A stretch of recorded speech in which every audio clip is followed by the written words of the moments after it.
Hey, welcome back everybody. In a previous video we were showing you how to do the hamstring stretches, and we basically showed you how to do them here with the assist of the chair, putting them out here. Now you can also do different levels. So what you should do is you should have something like the chair, and let me grab my foam block. Now what I'm going to do is, instead of going here and maybe going to here, stretching this far over, I'll go here but not stretch as far here.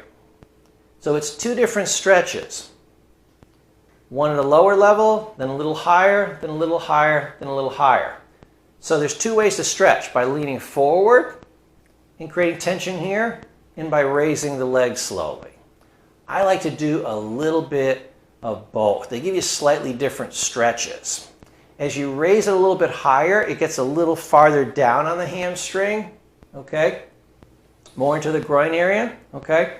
And when you're here, it gets more down in this area, towards the knee.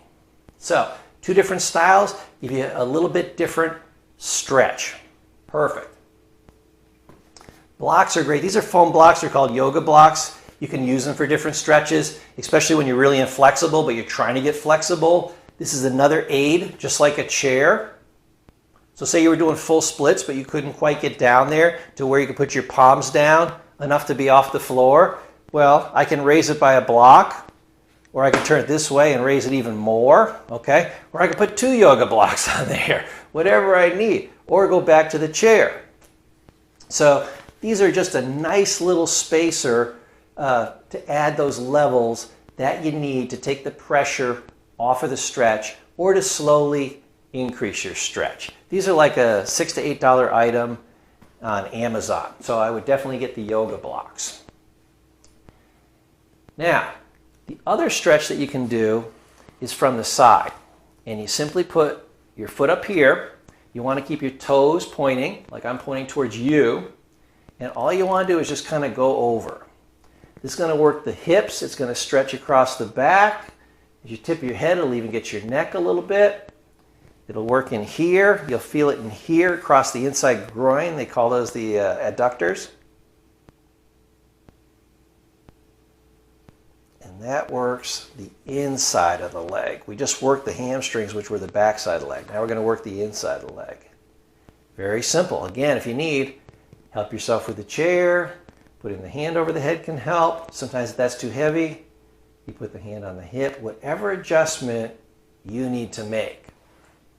So I hope you're getting the theory more so than the stretches. A lot of these stretches are very common stretches that you may or may not need me to show you.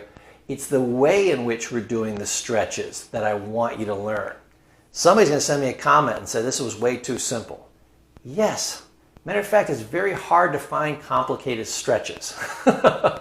Even at the most advanced levels. You know, I saw one lady, she wrapped herself into the shape of a tulip. That was about the most advanced thing I'd ever seen.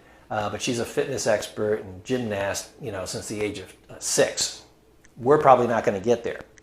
Okay, now, one of the things that you can do is what's called active stretching. We said this was static stretching, where you stretch a little bit and you just hold it. It's static, you're not moving. Dynamic stretching, or moving stretching, is like this. I'm going to do the same thing. I'm going to work the hamstrings, except instead of putting it up on the chair, here's what I'm going to do. I'm going to swing the leg. This is on the upswing, is pulling on the hamstring. This is a dynamic stretch. This warms the muscle, works the hips, works the muscles that support the stretch a little bit, which is good.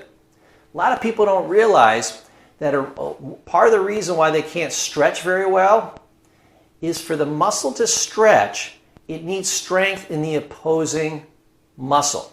So let me teach you a trick while I'm teaching you this theory.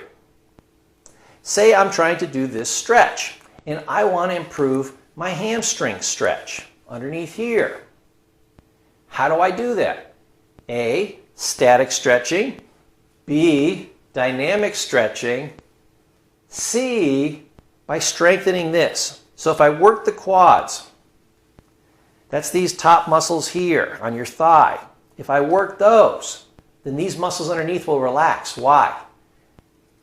because your muscles here are pulling against these muscles. When these muscles are stronger, then this one doesn't feel like it has to pull to support. When these are weak, this will pull very tight to support the leg. So, a trick that you can do in stretching is actually push down on the chair. Right now, I'm pushing down the chair.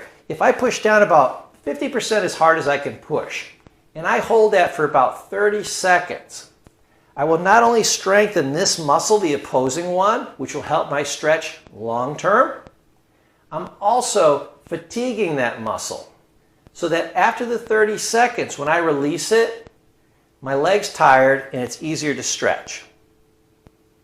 That's a great trick. I knew a guy who sold a kit on this, and that's all he did.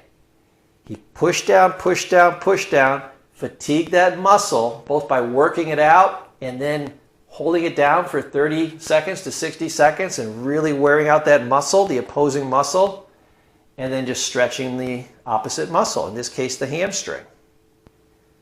Fatigue it, hold it for 30 seconds, push down, relax, breathe. On the outward breath, go down.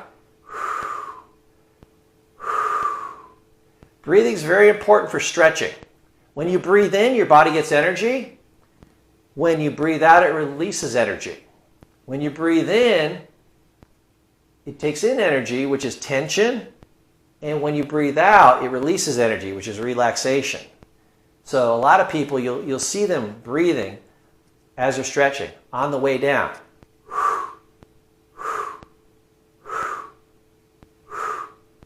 I got a friend, you always see her little lips purse. Looks so cute, looks so pretty when she does it. And that's what she's doing. She does the bouncing thing, but every time she bounces, you'll see her lips purse, and she goes. Of course, you know, she could touch her head to the floor. But that's what she's doing.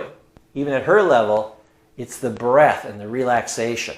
A lot of what's happening is you are tensing against you, fighting it, because you picture tense muscles as pain, and we move away from pain.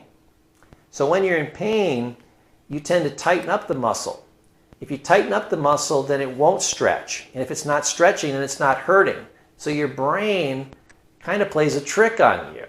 It tightens up so you won't pull forward, but your goal is to pull forward. The fact that it's tightening increases the pain, which makes you want to stretch even less, and you get a terrible stretch.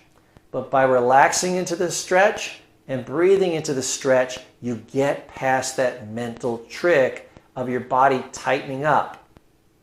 It's tightening up to try to relieve you of pain, but it's actually causing the pain. It thinks by tightening, you won't push forward. If I just push against you, you won't push towards me. And actually, that's what you're trying to do. So the trick is relax, release, and breathe.